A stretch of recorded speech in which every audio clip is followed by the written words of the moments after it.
Hi அஸ்ஸலாமு அலைக்கும். நாம திருச்சி எம்எஸ்ஆர் பாய். இது பார்த்துங்க, இது அக்சஸ் அலாய்வில் டிஸ்கோல டைப் பார்த்தாங்க.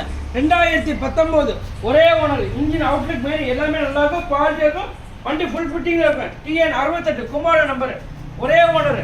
இது உங்களுக்கு பார்த்தீங்கன்னா 65 ரூபா சொல்கிறேன், பணத்தில் வாங்க 62 ரூபாய்க்கு தரேன். எவ்வளோக்கு? 62 ரூபாய்க்கு. அண்ணே வண்டி 2 ரூபா விலை போடுன்ற மாதிரி. ஆனால் ஆமாண்ணே, ஏன்னா எல்லாமே வண்டி எல்லாமே அவ்வளோ குவாலிட்டியாக தரமாக ரெடி பண்ணி வச்சுருக்கேன். ஃபுல் பம்பர் கிட்ட போட்டு கண்ணாடி கிண்ணாடி எல்லாமே போட்டு வண்டி பக்காவாக தரமாக இருந்தேன். அதனால தான் இந்த வேலை. இல்லாட்டி நான் 60 ரூபாய்க்கே கொடுத்துருவேன். வண்டி ஒயிட் கலரு, வண்டியில் எந்த கலர் இருக்கா வண்டி சுத்தமாக இருக்கேன். இன்னைக்கு வீடியோ படம் தேவை பார்த்தீங்கன்னா 13/8/2024. வண்டியில் 1 ரூபாய்க்கு விலை இருக்க வண்டி அவ்வளோ சுத்தமாக குவாலிட்டியாக ஜெனினாக இருக்கும். லோன் போடுற மாதிரி இருந்தால் பாதிக்கு பாதி எடுத்துருவாங்கண்ணே. ஒரு 30 ரூபா கொண்டு வாங்கினேன், மீதி 32 ரூபாய்க்கு லோன் போட்டு தர சொல்கிறேன். வாங்கினேன். ஏன் மெயினாக மென்ஷன் பண்ணுறேன்னா, இப்போ 62 ரூபா வண்டிக்கு 20 ரூபா கொடுத்தீங்கன்னா 42 ரூபா, டாக்குமெண்ட் 2 ரூபா, 44 ரூபா லோன் போடுவாங்க. போட்டிங்கன்னா 2 வருஷத்துக்கு நீங்களே கணக்கு பண்ணி பாருங்கள், பார்த்தீங்கன்னா உங்களே தெரியும். கொஞ்சம் கூட கொண்டு வந்தீங்கன்னா கம்மியாக லோன் இருக்கும். அதனால தானே இந்த இது, இல்லாட்டி ஒன்றும் கிடையாது. வண்டி குவாலிட்டியாக நல்ல தரமாக இருக்கும். பார்த்துக்கங்க.